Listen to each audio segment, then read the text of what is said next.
Welcome to a Skyrim Addict podcast, where I will discuss my adventures and misadventures through Skyrim. Join me. Add your stories. Add your tales. Let's get into this thing.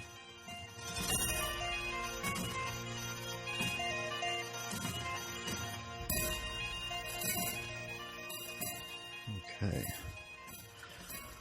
All right. Well, hello, everybody. Here we are on a Sunday. This is Skyrim Addict with Jeremy and Colin and Pat and me. I'm Victor. We're just doing Evening, guys. Hello, everybody. Doing a relaxed Sunday. Michael's taking the day off, and Andrew too. So we thought we'd sit around and talk about Skyrim. And we've got two new players and two sort of grizzled old players here. Well, grizzled and old. So, well, some of us are new and old and grizzled, but whatever.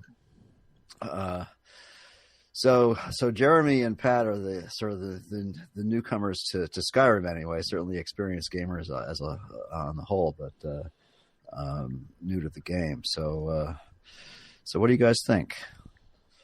Jeremy, what do you think? It's a ton of fun. I kind of talked about a little bit of this over on Game Talk this morning, but got done with my roundtable stuff, and then I just started derping around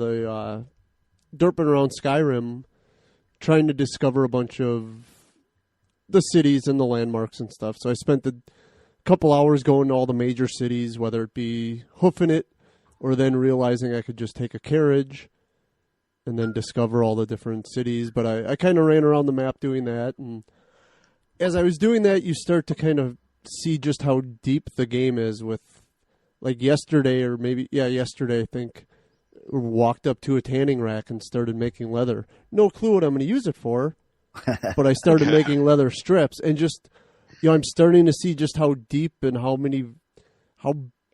expansive this game is, and it's awesome. And then throw mods on top of it. Looks like I'm running about 36 mods. Jesus. Yeah. This is on which platform are you? Xbox One. Xbox One with the mods. Yeah. Okay. Yeah, I don't know if I'm up to 36 yet, but I just sort of loaded just about everything I could find that looked familiar or that I knew about, or even new ones that I hadn't used yet. So yeah. So how about you, Pat? What do you think? Yeah, so definitely enjoying getting back to a dungeon crawl adventure gaming kind of setting for the first time in a while. Because between New Vegas and Fallout 4, I was not really doing a lot of RPG type gaming on really any platform, and so Fallout 4 got me back into that, and so kind of had the itch for continuing. Obviously, wanted to participate in the roundtable, etc. I think the leveling mechanic, which you guys, of course, used to, new for Jeremy and me, is I had heard about it, wasn't sure if I was going to like it, but I think it's working fine. It's really different to not get experience for quests, although it's that in a way feels like, oh my god, I just finished this massive quest and all I got was a pat on the back and 400 gold or whatever. But at the same time, in between, as you're doing your skills and everything, you're leveling up. Obviously, the rate at which my sneak is leveling up is ridiculous. Archery not much behind. Yeah, both of those level really fast, especially early in the game. So, yeah. So the other thing is just sort of picking now.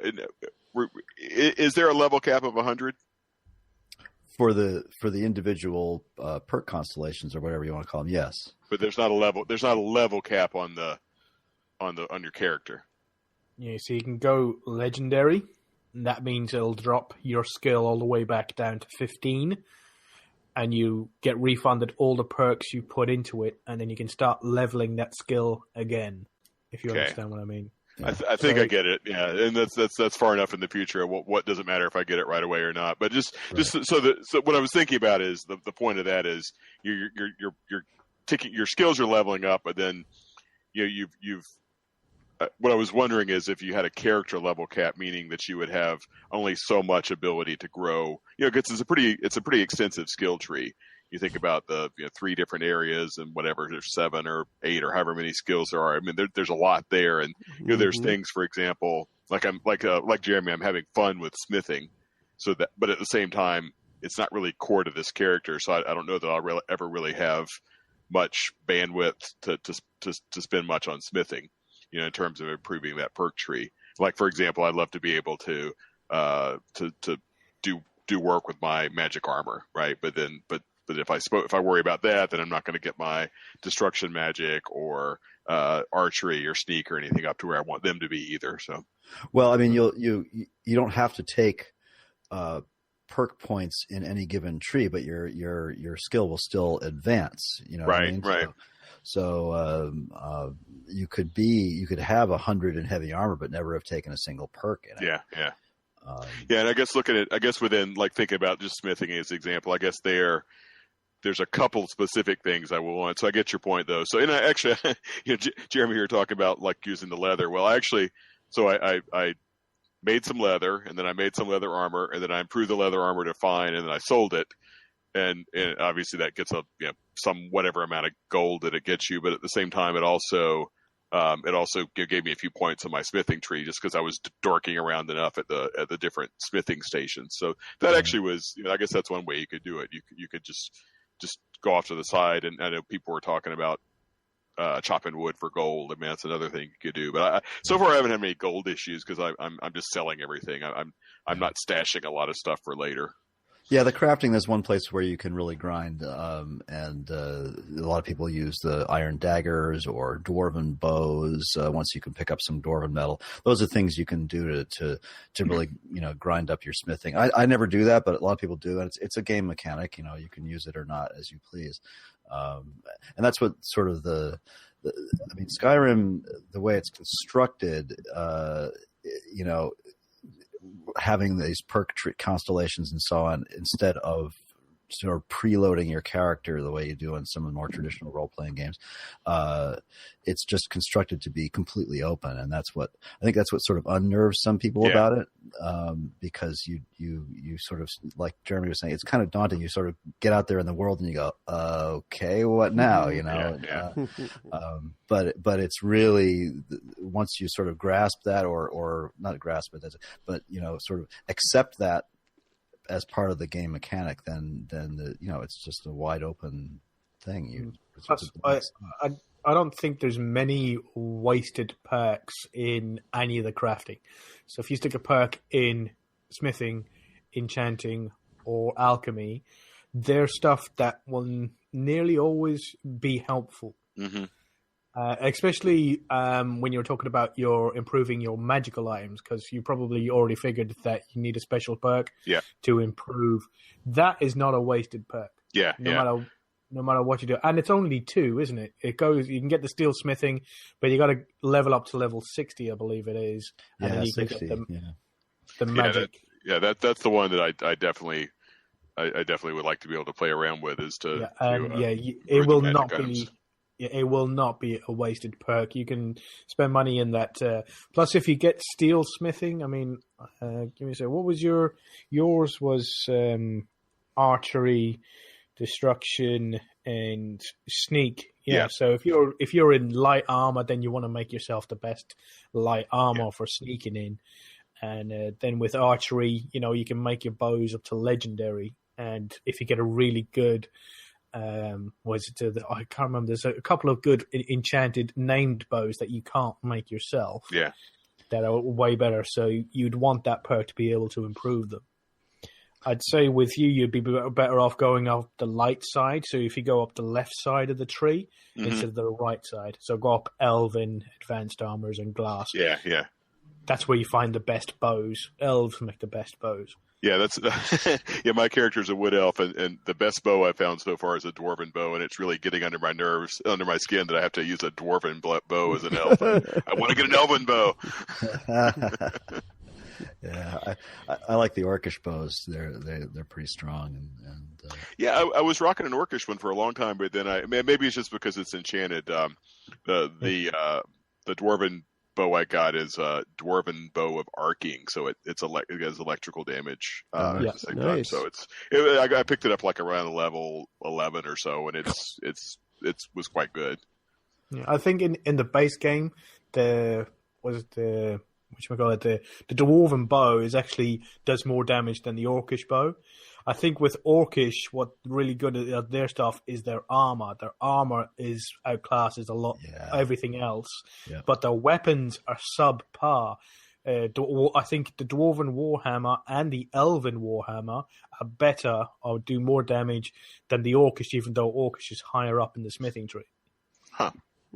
Yeah, it's been so long since I've played sort of vanilla that way without things like bash patches and stuff, which sort of re-level stuff, and so I kind of don't even remember what's better or not. But also just to sort of throw in a little mod, which I just because I noticed it appeared on the Skyrim Enhanced Nexus page recently, and I assume it's going to show up. That means it'll show up at least on the Xbox, and that's a little mod called Real Bows, which is a retexturing of all the bows. Because I, frankly,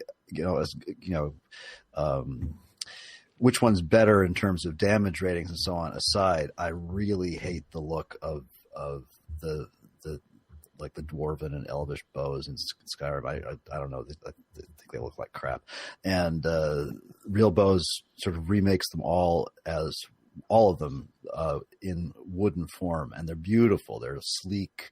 They all have slightly different shapes and looks to them, but they really look like real bows. It's really, really nice mod. So if it shows up on Xbox One, check it out just to retexture your bows. You can always throw it in there. If you don't like it, you can just pull it right back out. It's just a texture. So won't hurt anything. But plus, I forgot to say, you'll need the smithing to be able to make better arrows.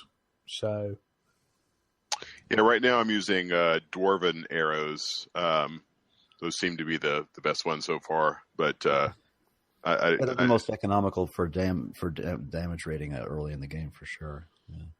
Will you just go through noob question here? Mm-hmm. I have a bunch of different arrows. As I find them, will it just, once you use up one, will it just go to the next set of arrows? Yeah. Okay. Yeah. Whatever's next, depending on whether you favorite them or not, or okay. What, but... Okay, so I don't have to worry about switching over to iron arrows or steel, whatever. Yeah, you will feel a clunk when it switches from one. You'll pull, and if it's the very last arrow and of that type, it'll as you shoot it, it'll go clunk. And you'll go, what the F was that? And then you'll notice that it'll come up that it's changed to Dwarven arrows or Orcish arrows or something like that. It'll let you know. Yeah, I was using the ancient Nord arrows are pretty good, and I think they're the same as steel. Yes. And then Orcish and Dwarven. So the vendors are selling Dwarven now, so I can pretty much just buy Dwarven. Yeah, you just make your own stuff that increases your smithing as well. Okay, I'll have to. I didn't notice arrows in the smithing option, so I'll have to go back. Do you make those at the forge? Yeah, you make them at the forge. So you need to chop some wood. Yeah, firewood. And then you need the perk. So you need to get the perk in smithing. So you get the steel perk to be able to make steel arrows. Then you need the Dwarven perk to make Dwarven arrows. Okay. But as I said, the Elvish arrows going up the left-hand side, they do a lot more damage than Dwarven. Okay. Yeah, I haven't played with wood at all. Do you do that with the woodcutter's axe or with the wood the mill? Yeah, you do the woodcutter's axe, and if you're in Whiterun, you know Bellathor's shop. Yep. Yeah, right behind there. Yeah. There. I noticed there was. You noticed the guy chopping wood. His little minion was chopping wood the other day. So yeah. There's almost always an axe somewhere near it. And that bastard never gets off that effing thing apart from like once every 2 hours. So there's another one up by the Bannered Mare behind the guy who sells the meat. You'll have a guy who's there who's selling meat on one of the stalls, and right behind him, in front of the Bannered Mare, there's another woodcutter's thing. Yeah, they're all over the place. Yeah. So, did anybody watch Gopher's thing that I posted today? I did not. I didn't get this. I seen the one where he posted about his mod Predator Vision. He's finally got it on PC, and he will be exporting it over to Xbox One. Yeah, which was really disappointing that it wasn't immersive HUD that he popped up first, but whatever. I haven't watched that little video yet.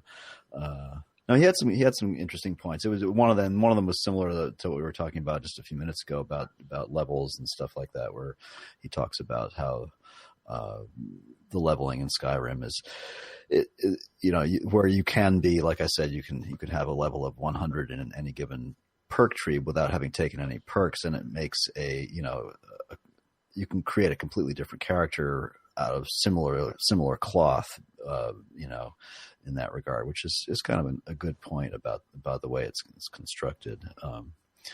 But it's a video that's worth checking out. Sorry. So Jeremy, what are your experiences here? Any more? I think Pat's been asking a lot of questions in the group and stuff, and kind of the same questions of just, what do these things do? What do I need leather straps for? One of the big questions I have is there a material found, obviously throughout Skyrim, that is something we should be looking for and picking up, even though it looks like or maybe sounds like it could be more of a common item? Whether it be what's most valuable or what's the most rare that you need for alchemy or something like that? That's a really good question. I mean, I'm sorry. My early answer is salt. Salt is good, yeah, especially for food recipes. Yeah, if you're gonna make food. Sorry, I didn't mean to chop picture. I was just chuckling because I could never have enough salt. I have more cabbage than I can count, but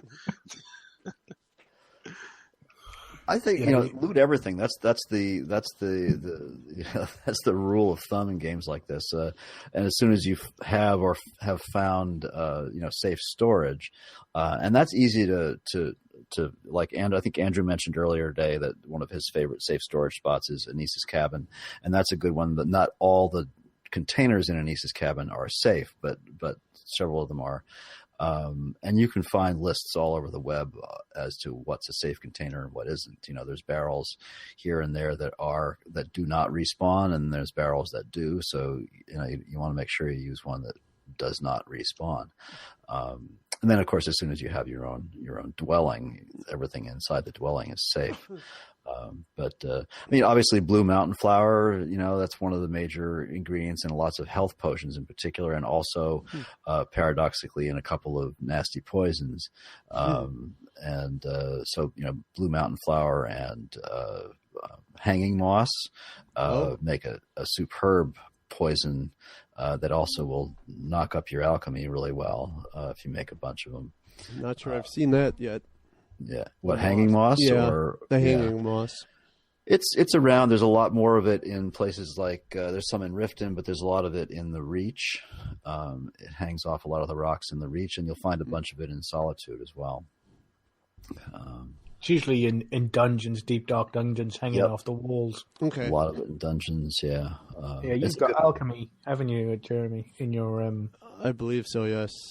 Yeah. The easiest way to find the is find a potion that you like, that you use all the time, because your warrior skill is smithing as well.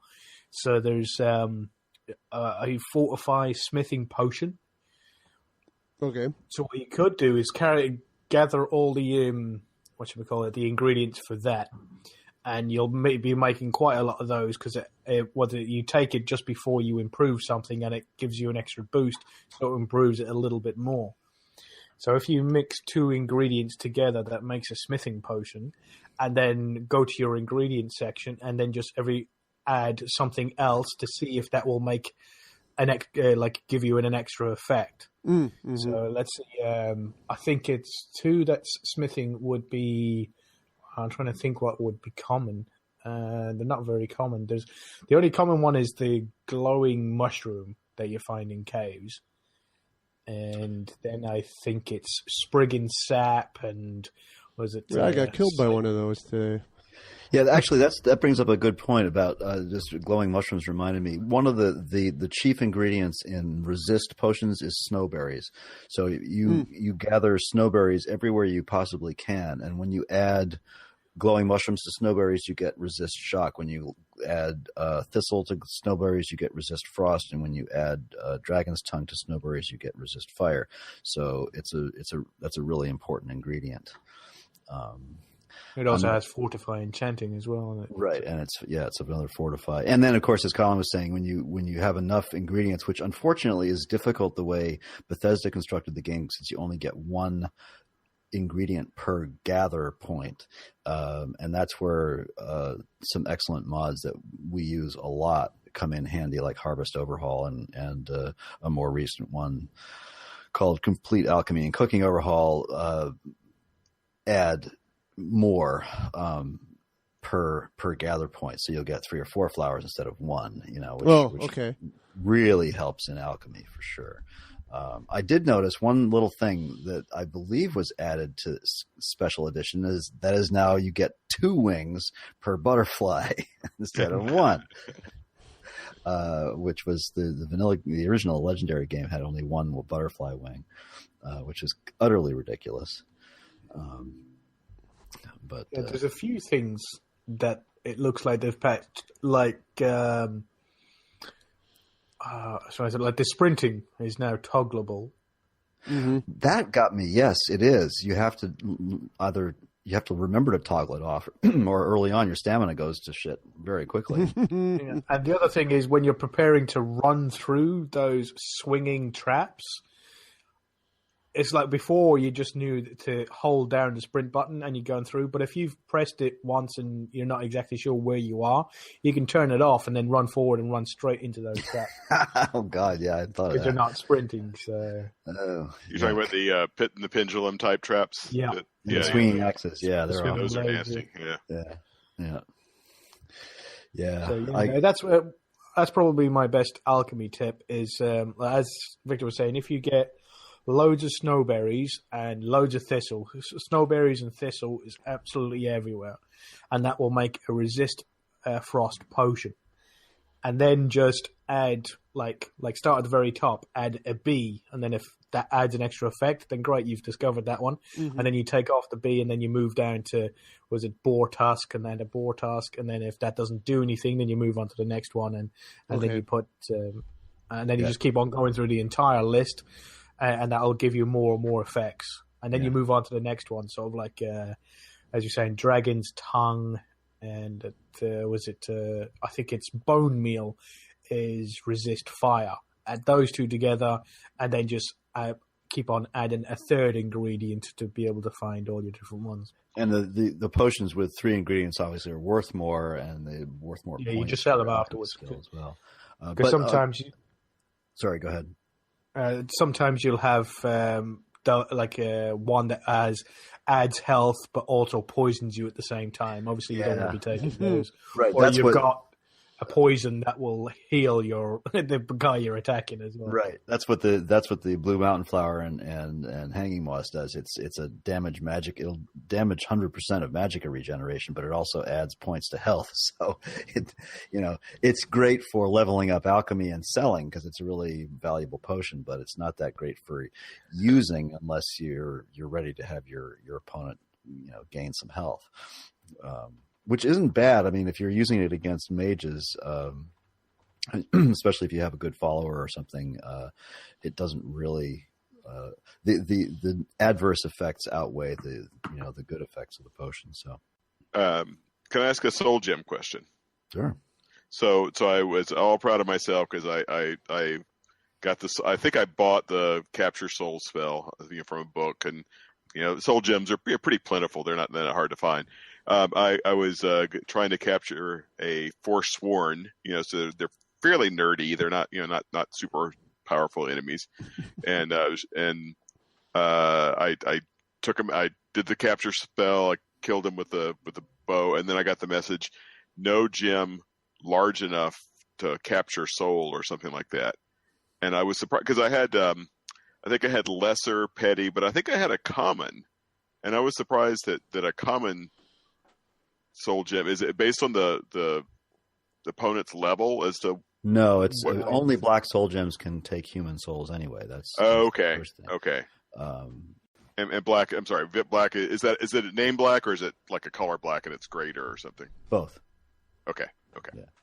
No, I forget where you find them most often. It's a black soul gem. It's basically you'll be able to tell the look of it. It looks like really dark, and all human souls are all humanoid. Sorry, Marcus. All humanoid souls are grand souls. Okay. Right. The only grand souls you get that go in a white soul gem are stuff like Drogo Death Overlords, Mammoths, and a few of the really, really high level farmer and stuff like that. Yeah. Basically, creatures or animals. They'll go all in your white soul gems. So from your lesser is. Sorry. That's right. Go on. Oh, I was going to say the bigger soul gems are all it's not the black ones are the same as in shape as the petty, lesser, and common, but the greater and grand soul gems have multiple crystals on them, so you can recognize them that way as well. All right, cool. Yeah, okay, that makes a lot more sense. Thanks, because I guess I just probably screwed it up somehow because I thought I had done all of what I needed to do to capture a wolf or some animal soul, and it didn't work. And I thought, oh, maybe only sentient things have souls, so I'll just have to try again with some nerdy critters. It also pays to sort of learn which creature has which kind of soul, and then sort of populate your inventory with that. Because unfortunately, you can capture, common souls in a grand soul gem if that's the only one you have in your inventory. Right. And then the only way to get rid of that is to drop the gem and then pick it back up again, and then the soul will be gone. But it's kind of a pain in the butt. And so without mods, and I'm sure something's going to show up on Xbox at some point soon if it hasn't already, that will only put the correct soul in the correct gem. But there's plenty of those out there for PC already. So if you have a smattering of the different levels, it'll go to... If you have one of each, will it go to the right one? God damn it. Mm-hmm. Yeah, if you have an empty petty, and it will go, a petty soul will Okay. go into it for sure. But if the smallest empty gem you have is a common, and you capture a petty soul, it will go into the common gem. Got it. So I'm sorry. Go ahead. No. Well, I guess it's we're kind of on the topic of soul gems, enchantments, and things like that. I was playing around with disenchanting things just to see what would happen, and I did some effect like a magicka regen or something, and I happened to have a piece of jewelry in my inventory, and I said, well, I'll see if I could do that. It wouldn't let me. It says you can't attach that enchantment to that item. Right. But what's an example of something that you can attach to like a ring or an amulet? Oh God. Do you think is that anything common or? Yeah, it's pretty much most of them. There's only a couple that you can't attach to a ring. Okay, yeah, because this was a regen magic, and I thought that'd be perfect for because I didn't want to give up an armor slot for that, but if I could do it with a ring or an amulet, it'd be pretty nice. You're better off when you're going for the rings and the amulets. You have two different ones. You'll have one that's fortify magicka, right, and one that's was a magicka regeneration. Okay. On their own, they can go on a ring, but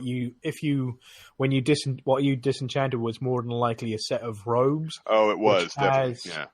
It has two enchantments in one that can only go on robes. Oh, okay. All right. Because it's just a mechanic that they pulled in that particular enchantment, and that particular enchantment is actually, when you do it yourself, is very weak. If you get a really good pair of robes, you're better off wearing those ones instead of trying to pull the enchantment off of it. Yeah. I was about to say, because no matter how high level that you get in enchanting, you will never beat those robes. Okay, yeah. This was something. This was like apprentice or novice, because I knew at least right now in the early game, I've got to have the armor, because I just that's actually the one thing that we haven't talked about. Sort of maybe things that maybe Jeremy and I don't like. I'm sure Jeremy's got some peeves or things he doesn't like. The one thing I miss relative to Fallout, just because I'm not a good fighter, controller in a fight. I really use VATS a lot, because that sort of sequential pausing really helps me control a fight, especially against a lot of things. I have a real hard time with that. That's my biggest sort of peeve about the game is that even if you have a character that's a sneak character, you can get yourself sort of backed into corners where you're having to fight huge mobs of enemies. Like, for example, I was doing the quest in Markarth, where you sneak around getting out, and you keep getting threatened by people, and eventually you talk to Nepo or Nespo or whatever the guy's name is. You're just having an innocent conversation with the guy, and all of a sudden at the end of that conversation, you're jumped by 4 people. Yeah. And by all 4 people that are in that house, and they're tough too, aren't they? Yeah. So I just completely gave up on that quest because, for now, hopefully I'll be able to figure out a way to come back to it. But that was one that, no matter how you were playing that quest, even if you were playing it persuasively and everything else, you get jumped there. So how the hell do you deal with that? Yeah, higher level. Yeah, a higher level. Did you have your follower with you at the time? I did not. Did not. Yeah. That helps They're a lot. tough. They really are in general. They may not be equipped very well. You might not get good loot from them, but they're generally pretty tough. Yeah. They're good melee fighters, and they have magic on their side. Yeah. It's one of the few. I was talking to someone. I think it was Benoit. I think his name was in the Facebook group, and he's made himself, as he named it, a weird kick-ass or badass Breton. And I said to him, all Bretons are badass. It doesn't matter which one. They're awesome because they got magic resistance, great with conjuration, and they're great with melee weapons. You'll probably come up against a Breton called a Briarheart, and they're demonstrably tough. Just absolutely horrible enemies to face. There's 2 different types. There's one that wields magic at you, and there's one that is like a dual wield sort of like melee type, and both of them are you go, oh bloody hell, it's the melee type, and then when you meet the mage type, you're like, oh bloody hell, it's the mage type. Either one you want to face, you just sort of like kind of want to keep away from them because they're so tough. There's a little cave where there's a Briarheart that's actually working on somebody. I can never remember the name of the cave. There's only 1 or 2 of them in there. But he's one of those melee ones, and you meet him in a narrow tunnel as he comes up after you, and it's like death. Yeah. That's a pretty advanced quest too. That's the Forsworn conspiracy that you were doing. So because I was dorking around Markarth for my house. Well, not to get the round table, but it's Flindrel Hall.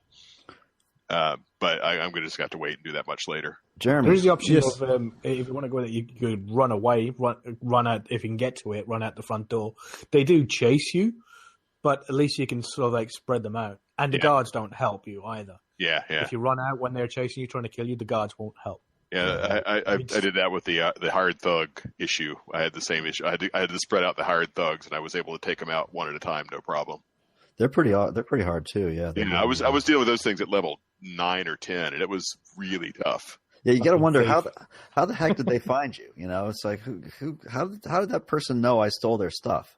It was in full sneak. They weren't there, but nevertheless they found you. It was Threcky, and I don't even remember who Threcky was. That's how little it meant to me. I don't know if you guys know who Threcky. I haven't bothered to look him up. No, I don't even. Threcky remember. was the guy who hired him. Yeah, it's a big pain in the butt. Yeah. So, Jeremy, you got any peeves? Well, I do. The first one, and this is not an attack on Lydia, Colin, so back off. Calm down. Is the follower not keeping up with you? Turn around and they're 100 yards behind you, and I know in Fallout they didn't take the shortcuts also, but that.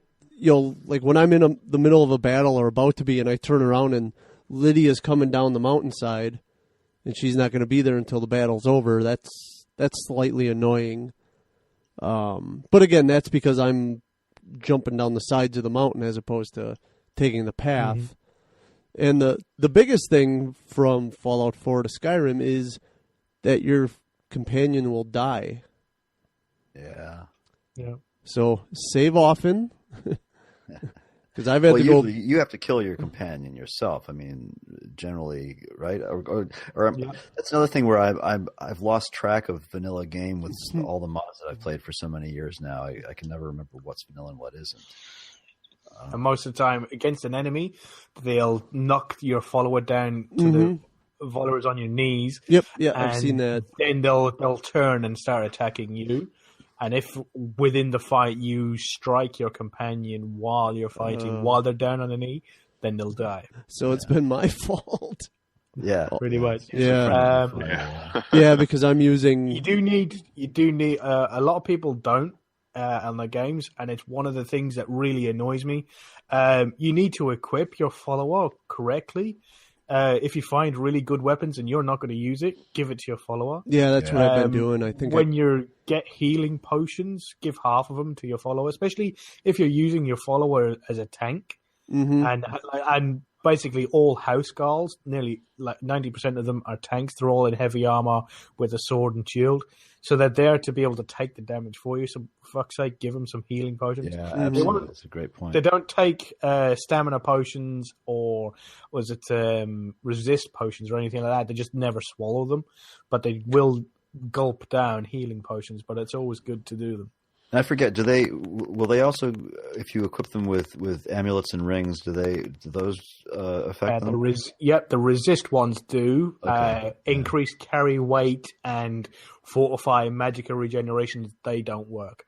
Yeah. But the resist fire, resist shock, all those, they have an effect. And Yeah, that's a great point. Yeah, I killed. I bought the dog. And the first fight I got into with him, because I've been using one-handed sword with usually flames in the left hand, and of course the first time I got into a fight, I burned the dog and he turned hostile, so I had to immediately kill my dog. Oh no! There is a free dog called Miko, and you'll find him on the road between Morthal and Dragon's Bridge, and he's got a little tiny. Quickie. It's not really a quest, but he'll be standing in the road, and you follow him. Yeah, follow him into the woods, and then you can get him as a follower. And he's a pretty good early game follower too, if you like dogs. So can you have the dog and a companion? So can I have Lydia and a dog? Yes, I believe so. Yeah, awesome. Yeah, just like Fallout. Yeah, you can have. You can have it. No, that's not. You can't have that in Fallout. That was That's the. They were originally supposedly going to do that, but they. Oh, that's right. Okay. That's why the. Again, me with the mods, I can't. That's why the Lone Wanderer perk doesn't let you have dog meat, because originally he wasn't going to count. Yeah. But besides that, I don't know. It's. Sorry, I was just going to mention it's the way they path the followers. The followers do have to run from place to place. It's like if you say to a follower or go home, they will turn around and then start walking home, and they'll walk all the way back to where the house is. They won't just suddenly disappear like they do in Fallout 4 and magically appear at the destination. They walk from there. There's one time, a couple of times, where I've played and had loads of time, so I just told my follower to go home, and then I just strolled alongside the road with them all the way back to the house. It's a lot of fun. So home, when you say go home, they go to your current home, not to their Jarl's place or whatever. It depends on whether you have the house. Like if it's Lydia and you've bought Bree's home, she'll go back to Bree's home. All right. Because I feel like I should have sent her there to go take care of the kids, because I have my orphan and my backup orphan. So Andrew is in the YouTube chat, and he says, "Tell Jeremy he can have a dog, a follower, as in Barbas and Esbern or Brother Varulus, all at once." So that's one way of getting multiple followers. And, that's a patented Andrew cheat. Yeah. Is that kind of like the one you mentioned, Victor? Is that kind of like, is it Thorin that you can get in the Vampire's Lair? Who will follow you into the? There's a random Nord guy who will follow you into that one vampire. It's the quest. It's the quest the little girls goes, where you ultimately have to kill a master vampire. Yeah. So also, Cameron Jackson says hi. By the way, hi, Cameron. And what was it? Oh, Jeremy. So if you get way ahead of your follower and you know you're going to get into something before they catch up, you can always just do a quick 1 hour wait and they'll catch up with you. Okay. Yeah. Never even thought about that. Yeah, that's so. a good idea. Yeah, it's nice being able to wait without furniture again. Yeah, yeah. That really stunned me when I started playing Fallout 4. But the other thing, going back, I keep forgetting to mention this. One of the first things, and you touched on it, Pat, as far as leather goes. That's one of the first things I ever do when I'm sort of doing an early game. Is I make leather armor and smith it up because it's much better than anything you'll get early in the game. So, and it's really good armor. And that's considered light? Yeah, it's light armor. Okay. Yeah. So if you get enough leather, and it's easy to smith up, but you don't need a lot of ingredients for it. Leather and leather strips and stuff. And you can make a full set of light leather armor and smith it up to fine. And it's actually pretty good for the first few levels of the game, and you get enough even with that bear pelt you get coming out of the cave and the 2 or 3 wolves you kill, and then you can actually, if you're a thief, you can break into Feindel's house and steal a bunch of stuff in there, and bear pelts and things like that, pelts that you can make 2 pieces of leather out of instead of just one. And then you'll have enough leather to make some nice leather armor. And that's a point about stealing. I mean, anything that you steal can be converted in crafting. You can then sell. So you can steal a pelt which you can't sell, but you can convert it to leather and sell that. So that's handy to know. Yeah. Are there merchants who would be fences who will take the stolen stuff, or is that universal that you can never sell it? No, you have to start the Thieves Guild in order to Vez or whatever. Okay, right. Yeah. So you won't be able to, unless I forget when do the fences activate, Colin? Is it after you've done the mead quest and everything at the beginning of the Thieves Guild, or yeah, you have the fence that's in the Thieves Guild, and then the first fence you make out in the world is the one at the mead house. Yeah. That's right. Yeah. Okay. So you got Tam, whatever her name is, starts with a T. She's a yeah. Cameron Jackson also says, "Can you tell them you can have 2 follower and 2 dogs?" So I'm not sure what that. I don't remember having. I don't think you can have. You can only have 1 pet, not unless. You can have a horse and a dog. And because your horse will attack, but it'll more than likely die, especially when he goes up against dragons. So you can have a horse, and they'll attack stuff for you when you get in a fight. You can have a dog with you, and you can have your house call or whatever other type of follower that you get. There's a couple of ones that are, as Andrew was saying earlier on, which are quest locked, so they will follow you as a part of a quest. But if you don't take them to the designated destination, they will just continuously follow you all over Skyrim. And because they're quest locked, they're immortal, so they'll never die. I did that with Thorin. I was dragging him all over because I couldn't kill that vampire. So I thought that he might do that based on Andrew's experience, and sure enough, he followed me all over Skyrim. It was great. Yeah, no, that you're talking about Movarth, and Movarth is the vampire. Yeah, I had a talk with him as well, and he is seriously tough. You want to go in there loaded up with and have a plan when you're going up, because he's also got his followers around, and they're all pretty close by as well. Yeah. They have those thralls, and he has thralls and baby vampires, everything else. Yeah, I had to do the picking them off one by one to get him, and he was really tough. He's got a deep lore story. I won't go into it or anything like that, but Movarth isn't just a unique character to Skyrim. He's been around for ages. Nice. Yeah. Always good to have that kind of stuff in the game. Yeah, look him up. There's even a Did you find his boots? Pat? Ooh, I don't remember. Hope I didn't sell them. Yeah, they're pretty decent. You Are can't. they named? They are named. They're named Movart's boots, and they'll go well with you if you find them. If I you sure want don't to remember getting those. I'll have to. Now, it's possible I may have sold it because I've got the Thieves Guild matched armor. Yeah. Which I guess right now at my level it doesn't matter. But I was looking at the perk tree and I see their stuff later on that gives you some nice bonuses when you have a fully set of matched armor. Plus, it looks damn good that way too. It does. It's one of the better looking ones. Most of the light armors are nearly always the better looking ones, apart from the glass and the elvish. But the leather and that Thieves Guild one. What I'm really liking, what I'm rocking at the moment, is a full set of Dawn Guard armor, the heavy stuff.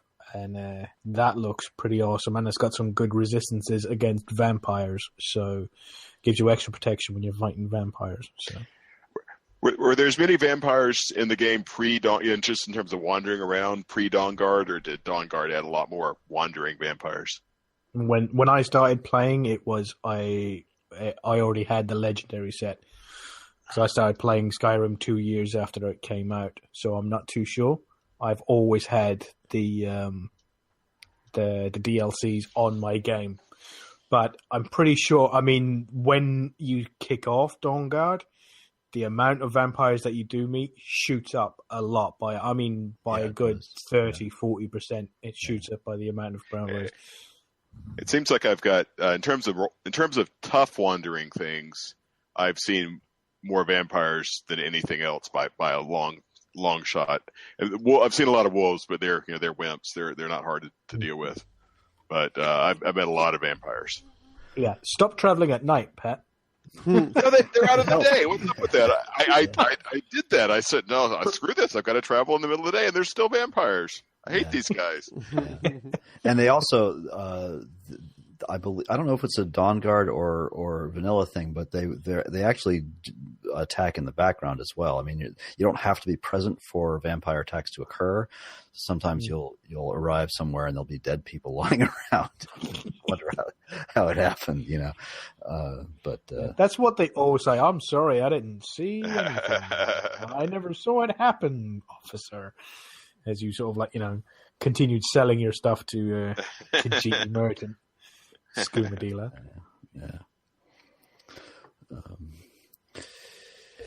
Yeah. So we got some peeves aside. So what are you guys? I mean, both you, Jeremy and Pat, you're both using mods, right? So I'm not.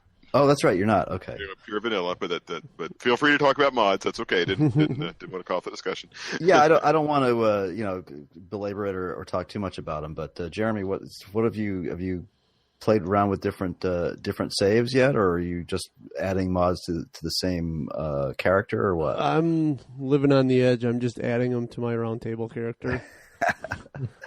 Yeah, as long as you're not subtracting too much. What do you like so far? I've been,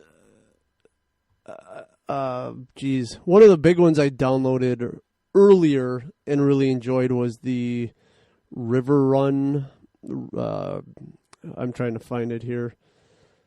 There was one that kind of redoes just kind of some of the aesthetic things in River Run. Or River Run, right? Riverwood. Yeah, Riverwood. Shit, I called it River Run the whole time on Game Talk. Riverwood Reborn. Just kind of adds a little bit to the look. I don't think it adds anything besides just some aesthetics. And then I went and got a bunch of, was it Arthmore? He's got a bunch of mods. Little small ones like Whistling Mine and Karthwaston, if that's what that word is. Karthwaston, there you Karthwaston, whatever, yeah. Yeah. So a lot of his stuff I grabbed just because I think I've heard you talk about him before. I hope.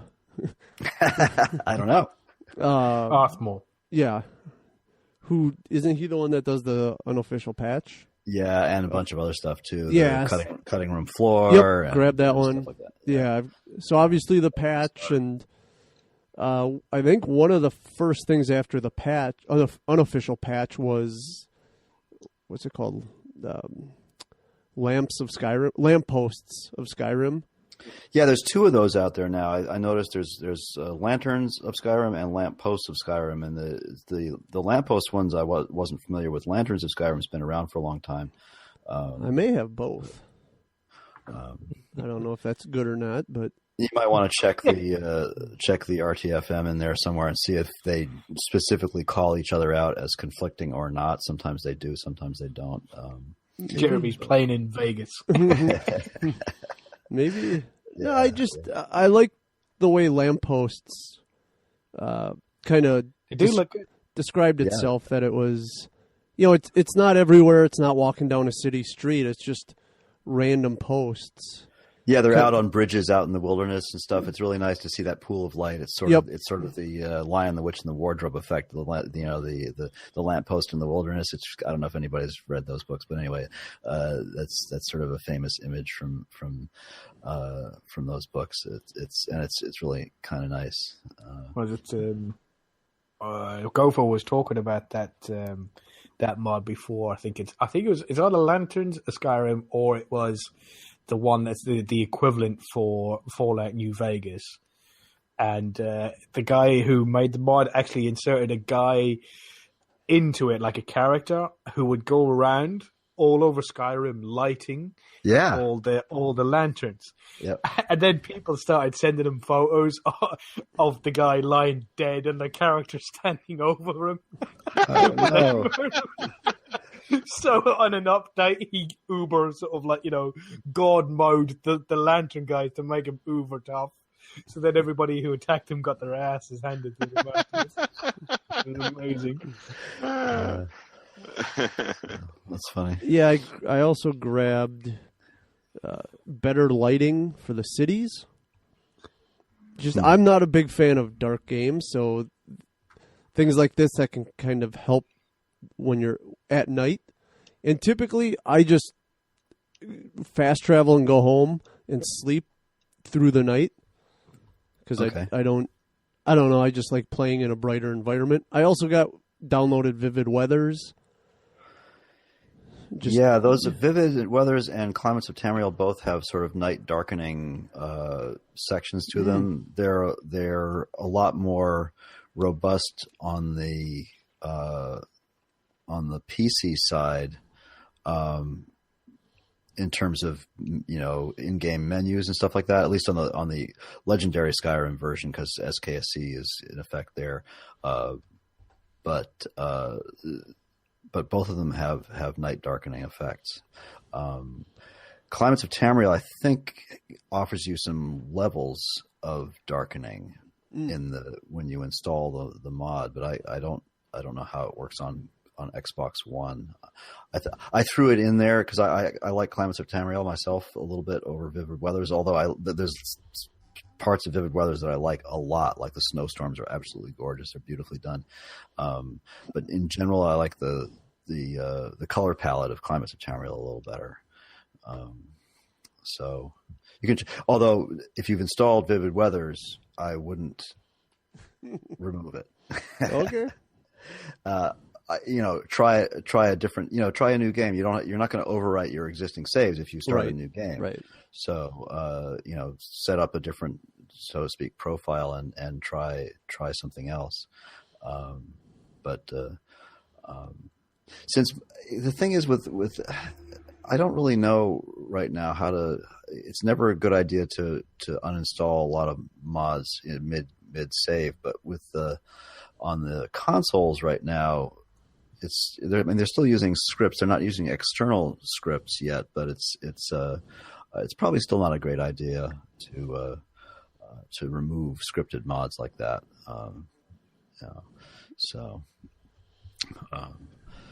But hey, give it a try, see what happens. I wouldn't want you to ruin your roundtable character. Right. I went for more of the aesthetics, just things that add cities and looks and stuff. The only thing that might be considered a semi-cheat is Rich Merchants of Skyrim. And that gives every merchant, I think, 10,000 gold. Oh yeah, that's a little OP. There's there will appear some more some better designed mods that adjust merchant gold and also adjust sort of the economy a little bit. I don't know when those will show up. Trade and barter and a couple others that are really good. Hopefully they'll show up on console and SE versions. But that's 10,000 is an awful lot. I just really wanted to get my house, so I just kept chopping wood till I got money and just got sick of running to That's a lot of chopping. Well, I did some grinding on some other stuff to get gold, but what is it, Lucerne? Is that who's Riverwood Trader? I kept running my wood back to him. Yeah, Lucan. And got sick of seeing his number getting close to 0, so I said, screw it, I'll download this mod and help make it a little easier to get my house. And that was one thing I did in vanilla. It's really, Bellathor is the only one that I consistently run out of money. Everybody, the traders mostly seem to have enough money to buy the crap I'm selling them most of the time. That's because they're all type specific. Because right. Like, the blacksmith, they'll only buy blacksmith materials, weapons, and armor. Whereas Bellathor, where he's a shop, he'll buy anything. He'll buy weapons, armor, clothing, wooden bowls, iron pots, anything. He'll buy absolutely everything all the crap that you picked up. He'll buy everything. So, and the Khajiits outside the town, they'll buy anything as well. I always forget about the Khajiits because that's when I go to Bellathor, because he'll, like, if I slip and pick up a bucket or a tankard or something, if I don't get over encumbered, I'll just hang on to it and then wait until I get to Bellathor or like you say, like a Khajiit or something. But it's not like in Fallout where I literally pick up everything because I'm going to take it home and scrap it. I know there's scrapping mods here, but pretty much that doesn't apply in the base game. So I try not to encumber myself with cheap crap like buckets and tankards. I got a whole chest full of that garbage. Hey, Jeremy mentioned sleeping. Is there any reason that you need to sleep other than the rested and well-rested perk bonus? No reason that you need to, but it is a 20% increase. Right. I mean, those are worth. Yeah, what is it? Rested is 10 and well-rested is 20. Mm-hmm. Yeah, I think they're very worth it, especially if you're getting up to do like a potion making session, or you're going to do a smithing session. They're definitely worth it when you're doing that sort of stuff. So, sort of like I know you guys are not much or peers, but if you go back to your house, sort of like take off all your crap, put all your stuff in each individual chest, and then go upstairs, have a nap. Sleep until first thing in the morning, or you'd probably be better off sleeping until about 3 o'clock in the morning, and then getting up then and then doing it. And then by the time you're finished, all the shops should still be open. Because I've had it where I've got up first thing in the morning at 8 o'clock. Yeah, and was it? I've forgotten the name of it now. Word Maidens does it open until 10 o'clock. I noticed that. Really? I didn't know that. Yeah. Huh. Because I was waiting until, because most of them are 8, but I was how you walk up to it and you push A reflexively, and all of a sudden you're picking the lock and say, no, I don't want to do that. Don't want to get that kind of reputation. Yeah. I know. I know she's outside. Adrienne, she's out from like about 6 o'clock in the morning, I think. Yeah, she's out. That's right. She gets out there really early. It's basically at daybreak, but she can't go inside to transact with the other guy until I think it's 10 o'clock. Lazy son of a bitch. Yeah, really. Wake up and sell me some armor. Andrew keeps telling you to go to sleep, Pat. He says something about a nap. I'm not sure what he said. So I'm curious, Colin, what if anything do you miss playing SE over say either modded sorry, thank you very much. My Skyrim SE on my computer is awesome. The load screens are like snap. instantly. I'm in and I'm out the other side of the door. It's the most smoothest running game ever, and like compared to my other one, my vanilla game, my legacy Skyrim is fucked. Even like vanilla, when I say vanilla, it's still run through Mod Organizer with SKSE onto it. But I think I don't know whether I've done something, because I sort of like deleted the entire game and then downloaded it and verified the cache flows and then reinstalled Mod Organizer inside of it. I don't know whether I've done something wrong, but that is completely bollocks. But the Skyrim SE works as smooth as butter. I mean, I've got that on vanilla as well. There's no mods on it at all, but I don't know. And I'm loving it at the moment. I'm using that for my Seeks the Light playthrough. And that's just like a perfect running game. I don't have any issues with it whatsoever. Yeah, it's certainly the frame rates are beautiful and astronomical. yeah, to the point where it's a little the physics get a little screwed up. I think I don't know if it's possible to. Well, you can. I haven't played with the settings like VSync and stuff like that to see if you can limit the frame rate. But some places you're getting like 180 frames per second or something. Wow. Yeah. Which, by the way, guys, is for Jeremy and Pat, that the Havoc physics engine in Skyrim. I don't know if it's not the case anymore with the. No, it is. I've got some flying cows here and there. Oh, you do? Okay, yeah. You get a lot of weird anomalies when your frame rates go really high, and mammoths dropping from the sky, which actually is kind of nice because that kills them, so you can run and loot them. But, I wonder if that's related. Is it the same engine as Fallout 4? Because there's the flying Deathclaw that you can get in Fallout 4. Yeah, similar. I think it's like, what is it? It's like just a little bit less advanced than the Fallout 4 engine because they were working on this before Fallout. This was sort of their trial balloon, I think. Isn't that what they said? Mm-hmm. So. Yeah, Skyrim SE, it performs miles better than Legacy Skyrim ever did on my computer. Yeah. That's definitely the advantage of the DX11 or whatever, et cetera, and the 64-bit and stuff. Yeah. Again, I hadn't actually, believe it or not, I'd been playing on the Xbox One since the launch pretty much. It wasn't until today that I actually started running SE on my PC. And of course, what did I do immediately? Start loading mods. So I had, as far as the stability of it goes, I can't really say yet. I think it actually, initially I thought it looks better on the PC. But now I'm beginning to wonder, and I need to run back to my Xbox One and look at it and see if it's a little bit, there's a little more sharpening on the Xbox One. So for the console engine or however it's rendering the graphics, there's a little more sharpening there as opposed to the PC, which has a much softer look to it. You think does that sound about right, Colin? Is that your experience with it? No, I'm not too sure.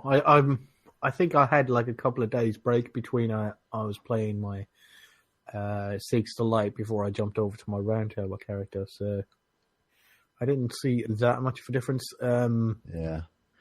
Although you see, the problem is that my television for that HDI setup, I've messed around with the picture settings on the TV side.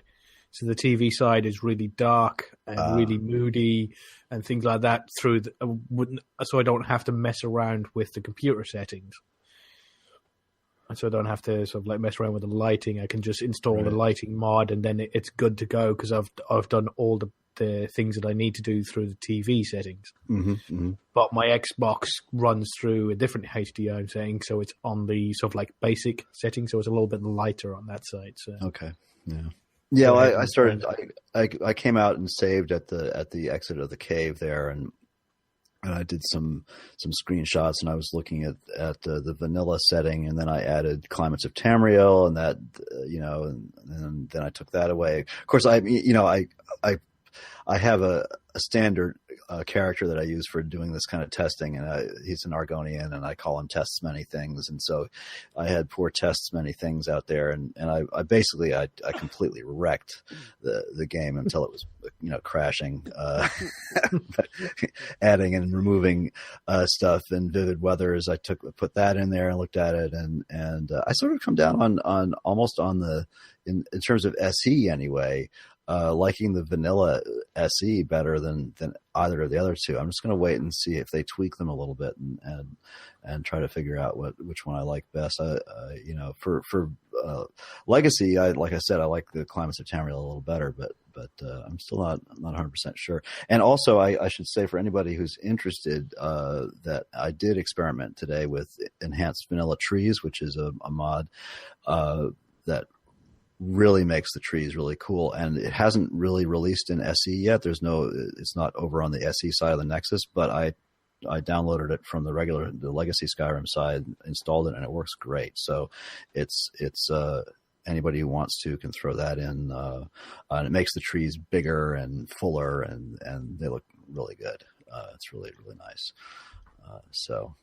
But as far as the things I miss, it had been so long since I'd played without like Sky UI and stuff, and certain other mods, that it's tough. It's tough going back to the the older menuing system. I'm having a really hard time. I feel better going to the PC because I have my multi-button mouse, and that helps. With quick changes of weapons and things, but it's the inventory system seems a little cumbersome. So that's my biggest thing right now, and it's hard to get used to. So anyway, I know that's one thing I really like about this game is the in-game menu. Just that it's very, sometimes you'll have a game and it'll be like a fantasy setting, and they'll do some sort of stylized script, and it's like something that's like sometimes even hard to read or whatever. But what they've done here, it's very clean. It's your actual normal text script. It pops up nicely. Well, that's a fair point. You're right. I guess like you're talking maybe like Oblivion, which had kind of a fanciful menu. Yeah, you're right. I guess I should be satisfied. It's actually, in terms of like the quality of the menu, I think it's better than the sort of the on-screen commands and everything. I actually like it better than Fallout, or it's certainly bigger and more legible than reading it in the Pip-Boy. Yeah, that's for sure. And the map is 100% better to look at than Oh yeah. Despite the fact that the vanilla map doesn't have roads, which I found really annoying from the get-go. And that hasn't appeared. Come to think of it, that has not appeared on any of the mod sites yet for SE, which surprises me, because that was one of the earliest Skyrim mods was the map with roads, but it hasn't appeared yet. It's too bad. Yeah, you just with the base map, you just sort of have to intuit that, okay, yeah, that looks like a valley and it looks like it's passable. Yeah, and there's sort of faint things that look like they might be roads. But I never understood that choice. But at least if you put the roads in as you discover them or something, but that's too much scripting and too dynamic. But I never understood that design choice in the original game. Yeah, I'm pretty much happy with. I've seen a couple of those mods there, Vivid Weather mods, and Realistic Water 2 or something like that, I think is on there. But Yep. I'm happy enough with what I've been given. I think SE stands up very, very well. I didn't feel the need to change the water. It's a lot better than the Legacy Skyrim one. And I didn't feel the need of changing it to a mod that's going to do something extra to it. It looks good enough as it is. Yeah, I would sort of agree with you. Although I did do a little bit of testing with that today. I took Tests Many Things out into the middle of Lake Ilinalta and because he wanted to get he insisted on the Lady Stone. I wanted him to have the Warrior Stone, but no, he wouldn't do it. And so we're standing up on a rock on that little island out there and looking at the water. And so I turned Realistic Water 2 on and off a couple times, and I would say go try it out and see what you think, because as good as much better or whatever as the water is in SE, I think it still has too much specular highlighting, and so there's those little, I find that really annoying, and the Realistic Water 2 takes that away and makes the water look a lot smoother, and it also, I mean, now at least the water moves in a natural way. It was the path of the rivers instead of sort of moving diagonally across rivers, which is really jarring in the original game. So they fixed that up for sure. Here's another thing that in SE that Jeremy and Pat probably wouldn't know to notice, and that is that rain no longer falls through roofs. Which is really nice. It's actually a checkbox. If you look in the advanced options of the SE load menu, or the whatever you call it, when you load it through Steam. But yeah, in the original game, if you were standing on the porch of an inn or something like that, it was raining outside, it would rain on you, even though you were standing under the roof of the porch. But now they have precipitation occlusion or whatever they call it, and so it doesn't do that anymore. It doesn't snow through roofs either, it's just really nice. It's a definitely an added feature of the 64-bit engine. So yeah, I noticed something else as well. When I don't know whether I'm remembering it correctly though. Werewolf. When you used to turn werewolf and then you'd turn back into a human, you were naked, right? You'd go back to being naked when you were finished being a. I think so. Sorry, I'm muting my mic because the siren's going off outside here. But because now, when you revert back to human form, it equips all your stuff again. So I think that's nice. a new thing. Yeah. So it's been so long since I've been a werewolf that I barely remember. My roundtable character is a companion though. So yeah, because I'm pretty sure that I watched, because in Gopher's playthrough he was a werewolf, and he installed a mod that equipped all his equipment after he reverted back into a human form. So yeah, I'm pretty sure that now. But now in my playthrough, it just automatically equips all the stuff back on again, so that's quite nice. You don't have to mess around with which ring that I have on and which necklace that are there, and now I've got to refavorite my weapons and blah blah blah blah blah. So you won't have that thing to worry about.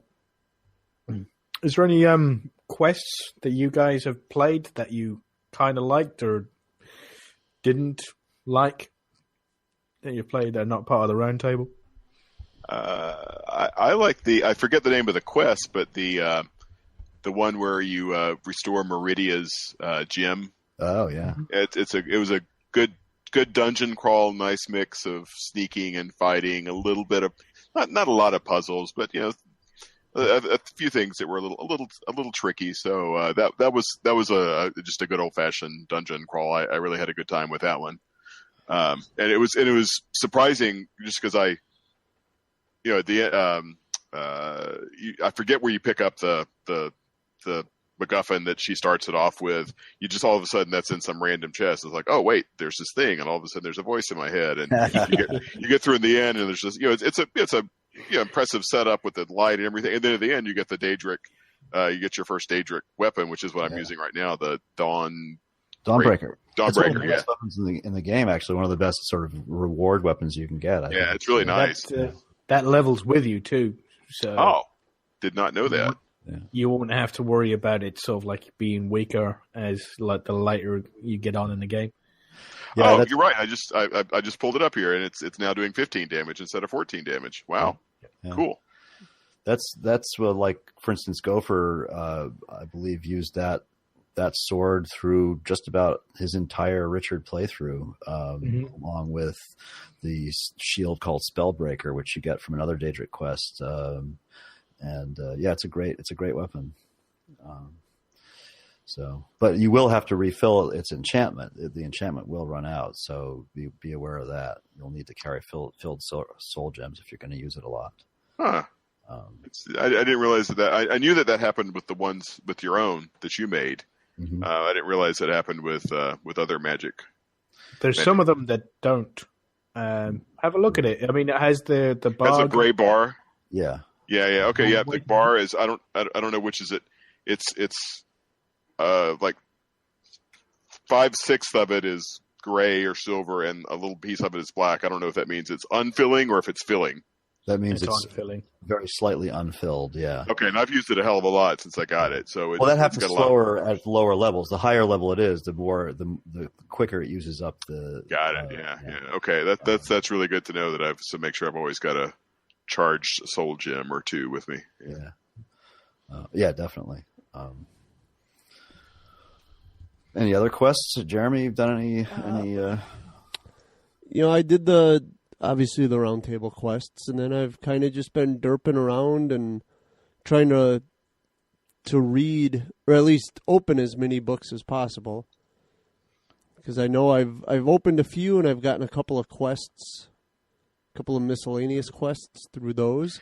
Yeah, there's at least two that I can think of. There's the Red Eagle, and there's the Ethereum Wars. Those are the two. Are there any others, Colin? I don't remember. You can get the Forgotten... Untold Legends. That's right. The one with the gold or amulet, I believe. Yeah. Amulet. Yeah. But that's quite good. Yeah, I haven't done much. I just started the Mages College. So I just... Is that your faction? Mm-hmm. I think so, yeah. Or if it's not, I want to get... I'm assuming doing that will help my Magicka.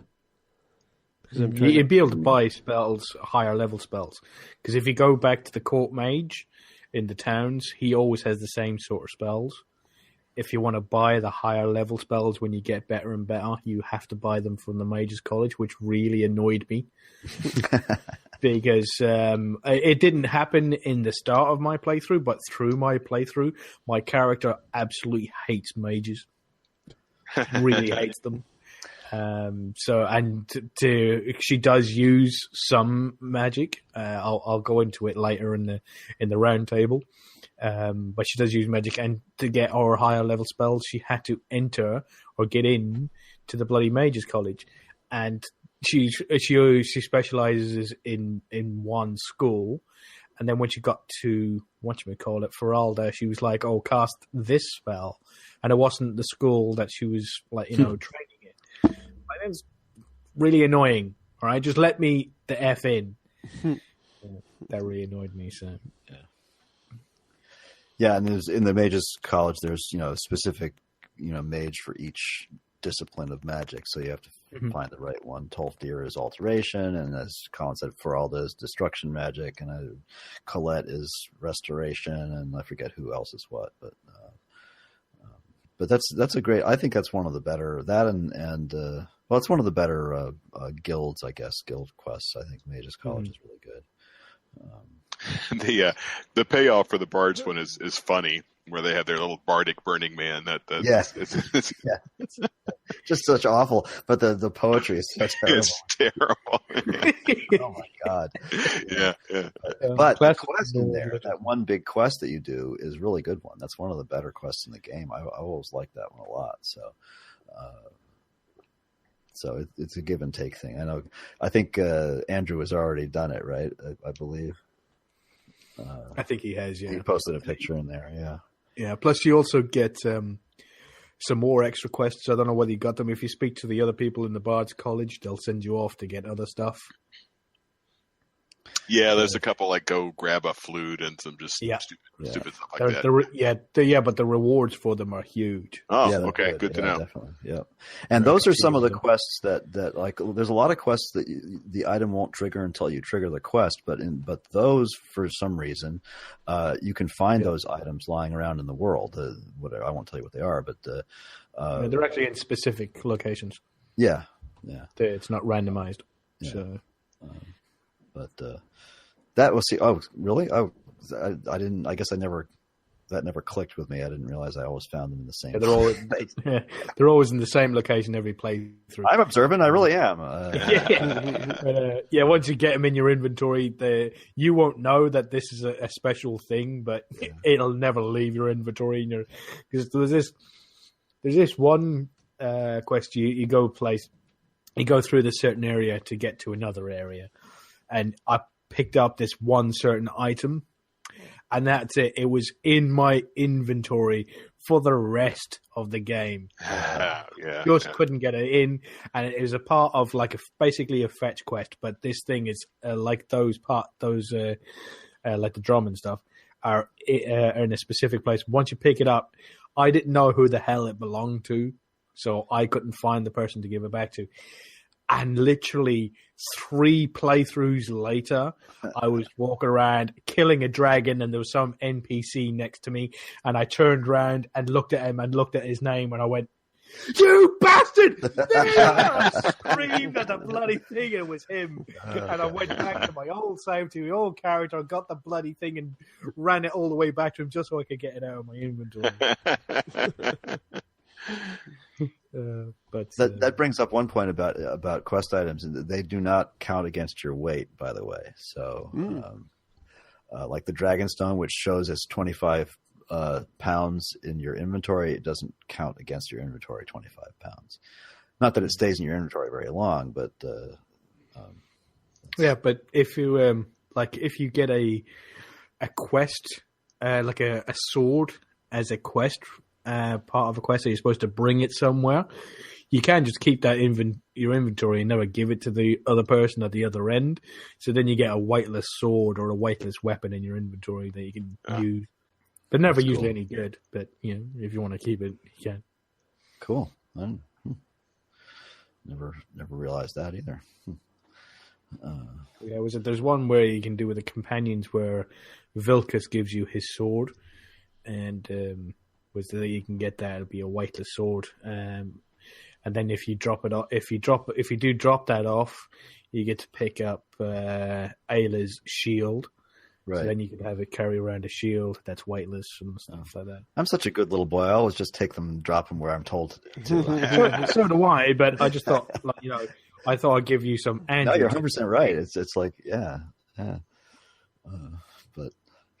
I guess I'm too much of a rule follower or something. So you were talking about your backstory, Colin. I know you wanted to mention some of the other ones that people have been posting in the group lately. So there's been some amazing feedback from the community on the Facebook group, and there's a couple but I left it too late when I decided to do it. So literally, I just sent a couple of people some messages through Facebook on the page right as the show was beginning. So, and I don't want to read them out just in case that they don't want me to, or that they're a little bit embarrassed or anything like that. But David managed to get back to me, and he said he'd be happy enough for us to read his out, which I'm really glad about, because it's a real fun backstory. And it's well thought out, and I literally put a smile on my face when I was sitting there reading it. He says a little message beforehand, which is really nice of him to say as well, is after reading and enjoying all of your character backstories, I thought I'd have a go at one myself on my current playthrough with Fizzle. And his character is Fizzle the cat. It's a Khajiit character, and it looks pretty badass in his Nordic carved armor as well. So this is where he starts off. And this is the backstory of David's character, Fizzle. So it goes What little is known of this particular Khajiit is both fragmentary and not altogether reliable. In fact, there are no records of his birth or parentage. He is believed to have first shown up in the Elsewerian city of Orkrest under the name Sylvan Tritor, a most un-Khajiiti moniker. There he joins the Kaj Eshita, a band of talented rangers who patrol the wildlands around the city in an effort to keep the peace and enforce law. He quickly makes a name for himself with his natural finesse with a bow and his talent for telling tall tales about his supposed childhood. Give me a second. None among his fellow Kaja took these childhood accounts seriously, as they were oft to be fanciful and contradictory. They were, however, most entertaining, and many were recorded by his good friends and notorious fable spinner, Maik. In one such tale, Sylvan asserts with uttermost sincerity that he saved an entire village from the ravages of the Thracian plague by piling all the people into a single cart and single-handedly marching them out of Elsewhere and into the relative safety of Cyrodiil. There he nursed each one and every one of his fellow countrymen back to full health.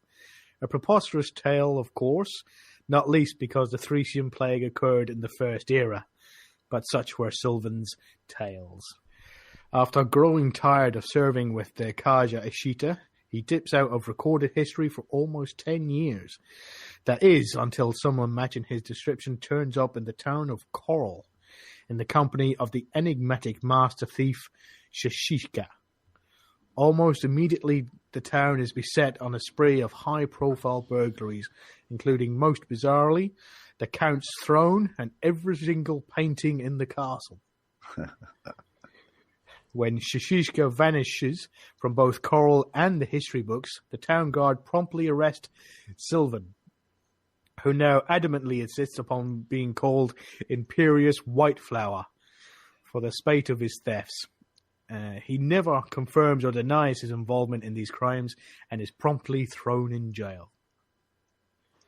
There he stays for 6 days without complaint and ingratiates himself with his jailer by recounting many of his tall tales.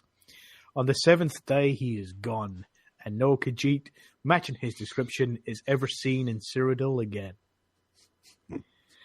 17 years pass. There's civil war in Skyrim, and an Imperial patrol happen upon a most unusual sight near Fort Newgard. Coming down the mountain trail, before them is a lean, dark-furred Khajiit and 6 dead and raised chickens following on behind him. As he is questioned, one guard spies a trail of dark red blood splayed against the snow further up the path. Upon investigation, 6 bodies, both men and mer, are found most brutally murdered upon the mountainside. The Khajiit neither confirms or denies his involvement in this crime, and so he is arrested and brought before the chopping block in Helgen. When the soldier asks his name, "You may call me Fizzle," he says, "and I have most pressing business in Skyrim." Absolutely awesome. Yeah, Great. terrific. Mr. David. That was fantastic, and thank you very much for posting it. I had a lot of enjoyment reading it.